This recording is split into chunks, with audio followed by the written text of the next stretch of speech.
Before this video even begins, seeing as my review won't be reviewy, I just want to make it known that I do not like this anime, I would not recommend it, and if I were to rate it out of 10, it would get a 4. Bye. ASMR. This video is a continuation of a review I started in one of my previous videos. If you are interested in the first part, the video will be linked below and in the description of that video. You should find a timestamp leading you to the start of the review.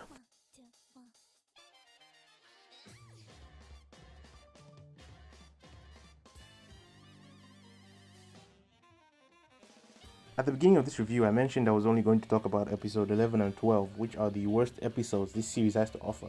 But after some digging, I found some scummy shit to do with the beginning of this anime and its creator, specifically relating to its Kickstarter. If what I found is true, it means that this anime scams you out of your time, and it actually scams some people out of their money.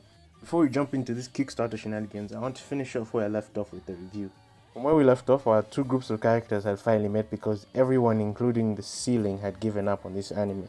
Now, it being Sam's turn to use the brain cell shared between these characters, she uses it to quickly grab the prince and head straight to the door, seemingly making the first intelligent decision in this episode. As Sam and the prince escape, you are forced to realize how terrible the lip sync in this anime is. The only movements the mouths make in this anime are open and closed. There is no attempt to synchronize what they say, whether it's in sub or in dub. Sam? What the hell?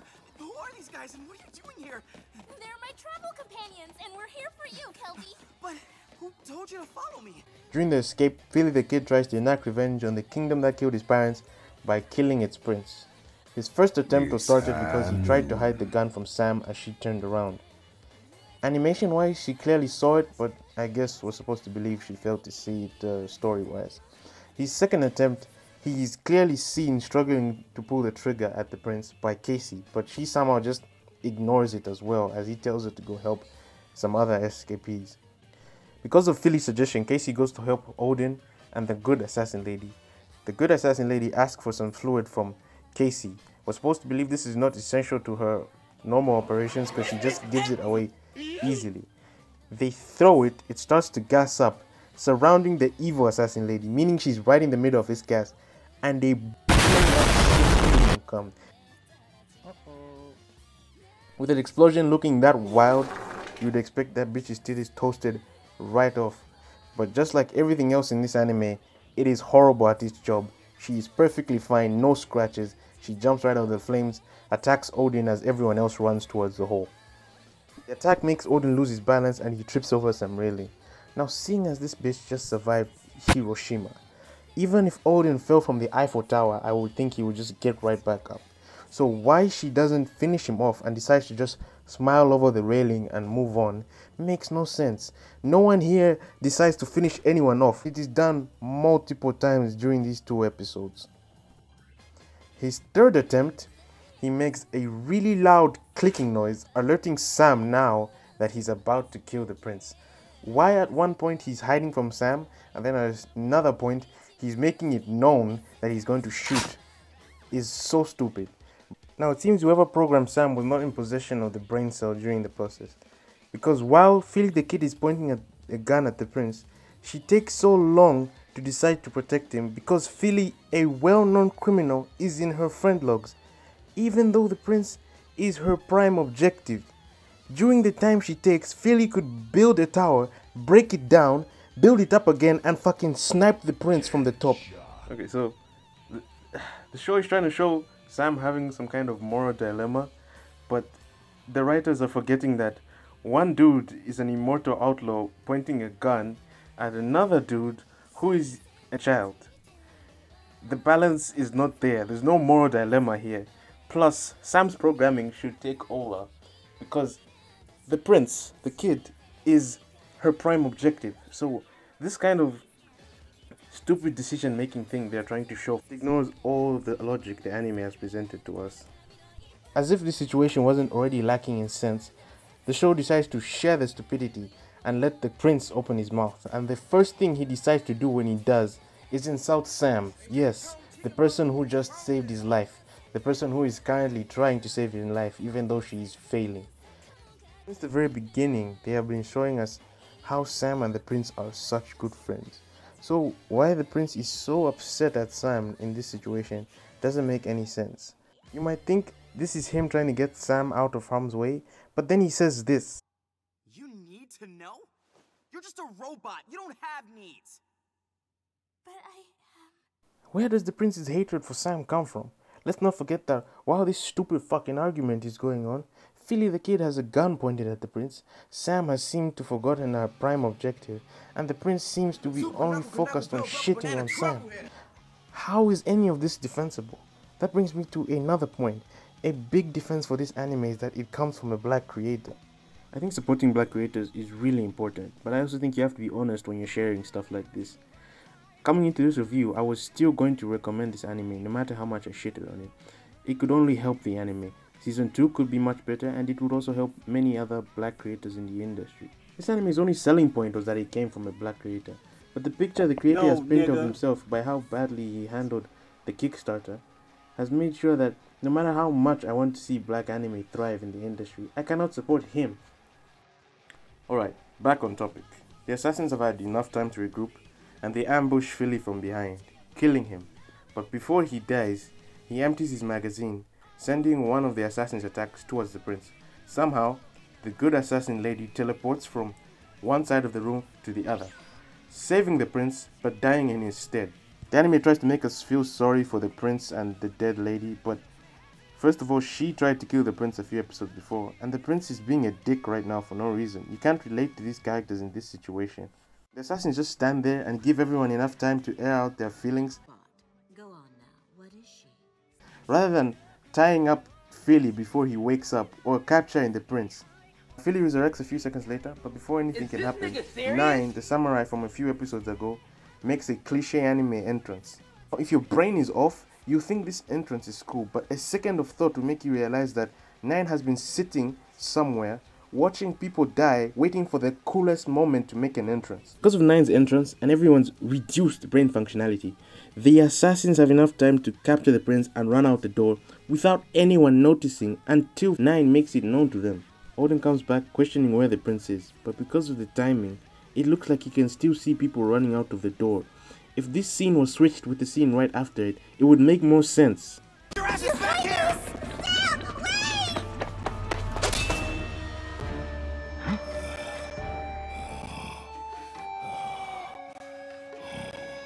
What have you done with the prince?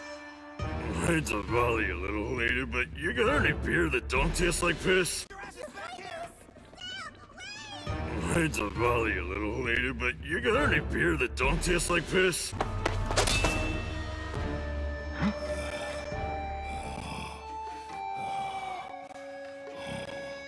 What have you done with the prince? So the assassins have a ship, but before they get into it, they give Casey a few seconds to explain it. Everyone just pauses to give Casey a second to explain it. with vertical lift rotors, mega lightning thrusters. Once Casey's done, everyone remembers what they were supposed to do. The assassins get onto the ship, close it, and start off. Sam and Philly try to chase after it. Philly jumps onto it, and Sam just watches as they fly away. And right before the end of the episode, Sam is shown going into Cannon Buster mode. This mode is supposed to be cool and whatever, the hypest part of the anime, the rage moments. This is something you come to realize about the anime. It doesn't follow the rules it sets for itself. You put people in an anime, but they don't act like people. You put robots in an anime, but they don't follow that programming. You put Cannon Buster mode, which is supposed to activate when friends are in danger, but it doesn't always activate. You start to realize that things only happen when the writers feel like they've knocked off some points on their cliche anime checklist. The writers have picked pieces, but they don't know how to put them together. They want to put emotional moments wherever, just so that they can lead up to a rage moment. But they don't know how to lead up to emotional moments, making everything from the beginning to end feel really awkward. They want to make an adventure anime like Samurai Champloo, thinking that every episode is just random events thrown at the characters until they reach the end. But they don't realize that those events are meant to show us who these characters are and how these events will change them when they reach their destination. They are not the same characters you started off with. Once you recover from the whiplash, the unnatural shifting between emotional, raging and action this anime gives you, you'll be left asking why you had to watch any of that when nothing comes of it. Now on episode 12 we'll have to speedrun it, but every time you ask yourself why this is happening, remember that if I did have an explanation, I would have given it to you. Maybe you can come up with your own. This episode you notice that the writers will make characters pick the worst decisions just to keep the episode from ending early. The assassins have the prince in their ship and are already in the air. They could simply just fly off to their destination, but because Philly is holding on, they decide to fly in circles. They don't even think about shaking him off on their way to their destination. You could say that maybe they're waiting for their teammates who are still down there, but then why are they already in the air? Shouldn't they have kept on the ground until their teammates were done? There are way more fights in this episode, but they're pointless. There's a scene where the prince tries to attack one of the assassins. He screams right before his attack and is instantly disarmed. And that's the end of that interaction. It has no lasting effects. That's the same with most of the fights. After something happens or the people involved in the fight are separated, there are no lasting effects. Everyone just goes and does their own thing. At the end of the episode, it's offhandedly mentioned that Sam was reprogrammed to defend the prince. So it's kind of jarring when you see her focus on trying to kill Philly rather than saving the prince. It gets worse when you realize that to kill Philly, she's shooting directly at the ship the prince is on, meaning she could possibly kill him in the process. Sam's cannon buster mode has been shown to only activate when her friends are in danger. But in this episode, she's the one putting her friends in the most danger. When Casey enters Bessie the Mecha, which are both registered in Sam's friendship logs, she fires directly at them when they are trying to stop her from shooting at the ship. Towards the middle of the episode, they reveal something big about Sam. Some kind of rage moment reveal, but the way they lead to it is to literally have Casey and Bessie dig a hole in the dirt and put Sam there for a few minutes. Sam stays there, forgetting about saving the prince, forgetting about eliminating Philly. She sits in the dirt until the writers want her to come out. There are some plot points so forced into the anime, the writers give up on making it realistically work. For example, Philly's guns. Throughout the episode, Philly has 2 guns. One gun he emptied in the previous episode, and one gun we can presume has a full clip. But whenever he needs to shoot someone, he's mysteriously only left with the empty gun for a comedic moment where he pulls the trigger and there's a click sound with no shot and he's killed. Then the second that scene is done, Philly is back with 2 guns.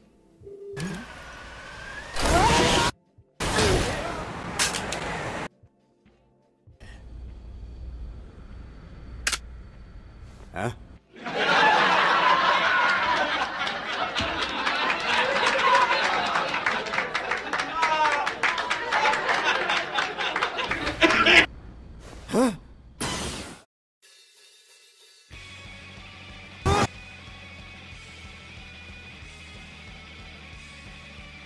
Within the last episode, Philly has died at least 3 times.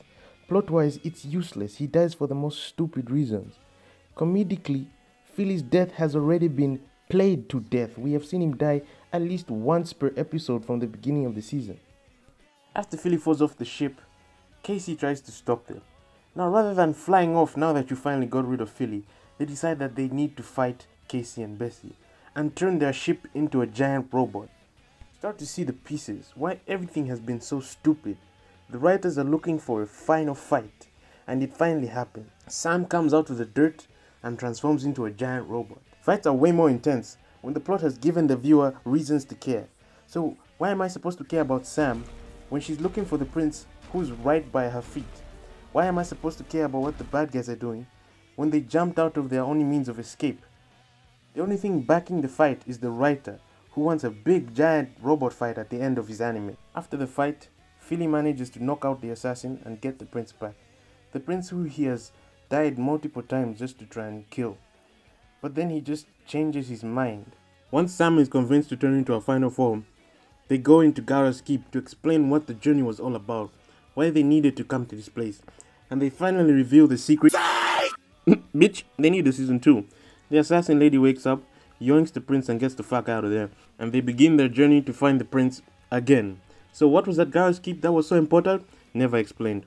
The anime will keep on writing itself into problems, and rather than writing a cohesive way out, they choose either stupidity or bending reality. Questions like, what's the point of hiding Sam's capabilities from her? Choose Philly and Outlaw what happened in Philly's Why isn't Odin made aware that Sam is also a protector? Why is Sam allowed to enter anyone into a the animation? Why does Odin decide to use the blunt side of his sword? Why did Nine decide to follow them secretly? What kind of danger triggers Sam's bigger cannon? What kind of mental disorder does Philly suffer from? Shooting missiles through the ship she thinks the prince is on will save him. Stop chasing after the prince to talk about feelings. Why does the prince continue following the assassin even though it's shown that he can stop running whenever he feels the need to? How did Odin leave his sword in the grave but also have it when he's walking off? He's going to save with the fucking Death Star laser. Wouldn't he need whatever is in Brigar's keep to save the kingdom and save the prince? Full of surprises. But then, that must mean... Pardon me, Defender. But that must mean what? He never talks about that again and just continues saying other shit about Cannon Busters. I understand that most of these things could be answered in Season 2. But when most of Season 1 was spent on plot lines that, like most things in this anime, have no lasting effect, you come to understand that these questions exist not because they were being saved for Season 2. They exist because the writer doesn't care about what is in his anime. The writer only cares that he has made an anime, and nothing represents that more than the handling of the Cannon Busters Kickstarter. In 2014, LeSean Thomas kickstarted a pilot that would adapt his comic book Cannon Busters. Within a 30-day funding period, it hit and surpassed its $120,000 goal, sitting at $156,000. This man used Kickstarter to fuel his dreams and get a better footing in the industry, and he can't even give them back rewards he's promised to give. His Instagram is private, his Facebook group is private, his Tumblr hasn't been touched since 2018, his Twitter has been suspended, the Kickstarter website hasn't been logged into since February, the Cannon Busters Twitter hasn't been used since April, and the last update to the Kickstarter was in 2018. He didn't even update them when the full anime came out. The Cannon Busters website, which he had since 2004, hasn't been paid for this month. I visited it myself a few weeks ago, but when I came back to it, it's gone. A lot of posts about Cannon Busters on Netflix and Kickstarter's Twitter have people in the comments complaining about not receiving their rewards, and they are completely ignored. The creator himself is now unreachable and doesn't seem to want to touch his Kickstarter. During the time his Kickstarters are being ignored, he's gone on to make projects like Children of Aether with Crunchyroll, and now working with big names like Lakeith Stanfield and Flying Lotus to make a new anime called Yasuke. Whether or not it was his intention, he used the black anime community and supporters of black creators to fuel the pilot for his anime. He later got a deal with Netflix and released a full series, and he still has not rewarded the people who brought him this far. In one of his Kickstarter videos, he mentioned that he ran out of funds.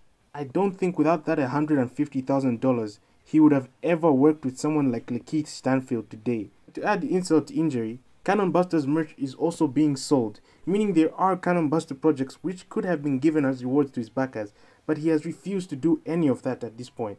Whether or not it's behind a contract, he hasn't updated anyone, and so it still looks really scummy to do such things. A lot of the news about the Kickstarter is also being blacked out because of LeSean Thomas's race and the industry that he's in. Aside from the fact that Cannon Busters is the very first anime of its kind to be created, produced, and released by a black animator to a mainstream streaming service, it's the first anime to feature a cast of predominantly black and POC characters. What's more is that the characters themselves are authentically voiced by black and POC vocal talent. It's sad to see someone's race being put over the quality of their content and their character. Maybe it's just me, but if the only reason people wanted my art was because I was black, I would be extremely disheartened. It's also sad to see that his race has given him a free ticket to treat people like this. And as black people, the people who this content is supposed to be for and supposed to represent, we should be more critical of it. One review opened my eyes and showed me that for most people in places like Japan, this is one of the first anime that is completely comprised of black people. So if this anime is our opener to conversation, how does it represent us? It shows us being incompetent. Look at how bad the animation gets.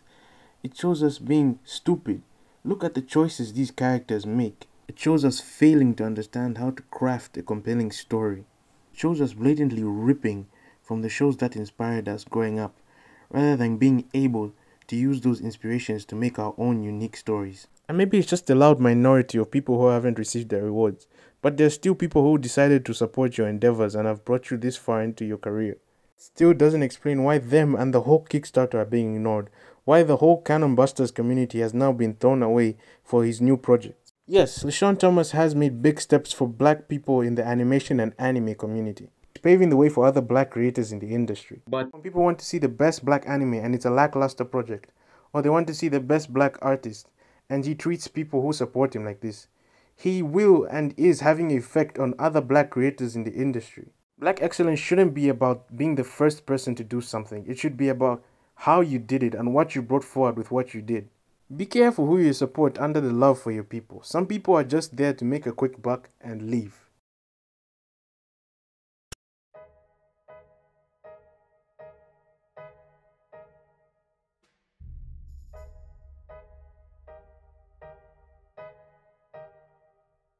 During my search, I came across one of the many tweets about Cannon Busters from Spaceman Hardy. Hardy has been very vocal about his support for Cannon Busters, going back as far as 2014 during the funding period of the Kickstarter. He kindly agreed to answer a few questions I had about the Kickstarter. Hardy had donated $35 to the Kickstarter, meaning he was eligible for a Cannon Busters poster and DVD for the pilot.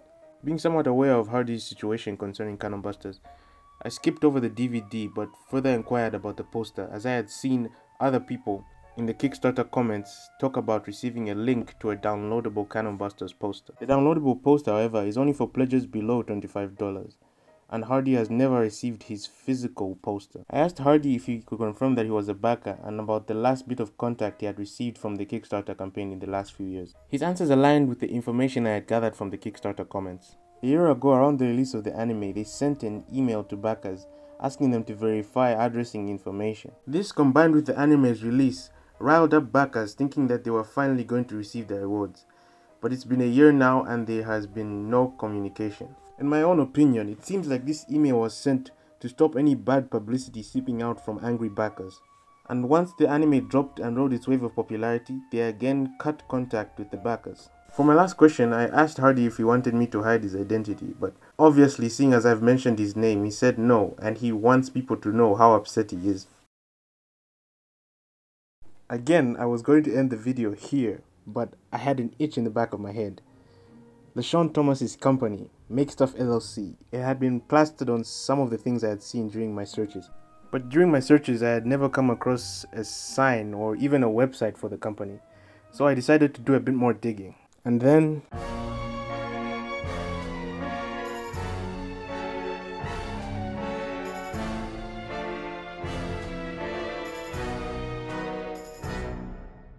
the company only exists in name, on the Kickstarter, on some of the writers' LinkedIn, on LeSean Thomas's LinkedIn, but there is no link to the company website. Even the Cannon Busters website, which could have been under the company, is now gone. There is no way to find this company off a simple Google search. Everything I clicked on led me to a dead end. There were multiple Make Stuff LLCs spread across America, all of them dealing in different stuff like gospel music and painting. I looked for anything, any pictures, any legal documentation. I couldn't find anything for a few days. I ended up at the US Securities and Exchange Commission website at their company filing search, and I still found nothing. But after searching through the Commission's company filings, I remembered something vital. America's states act like their own small countries. Remembering that LeSean Thomas' business was registered under California, I looked for California's own company filings. This was my last-ditch effort. If I couldn't find the company on California's filings, the company either didn't exist or it's one of the most secretive companies in existence. Now, my lazy ass didn't check how the search worked and searched for corporation name rather than LLC name. So my first search was empty and I almost gave up, but I really wanted to find this company. I went back to the search and found LLC name, searched for the company, and I found it.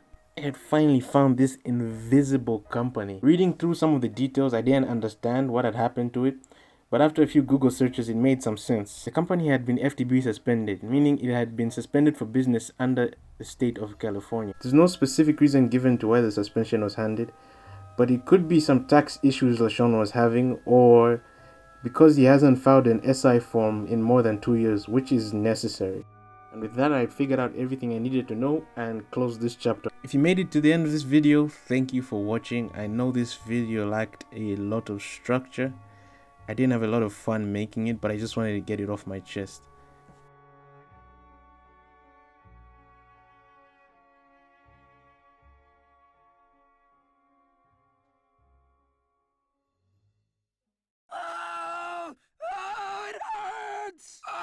It's you that's causing my suffering. Then if I tear you to pieces, the pain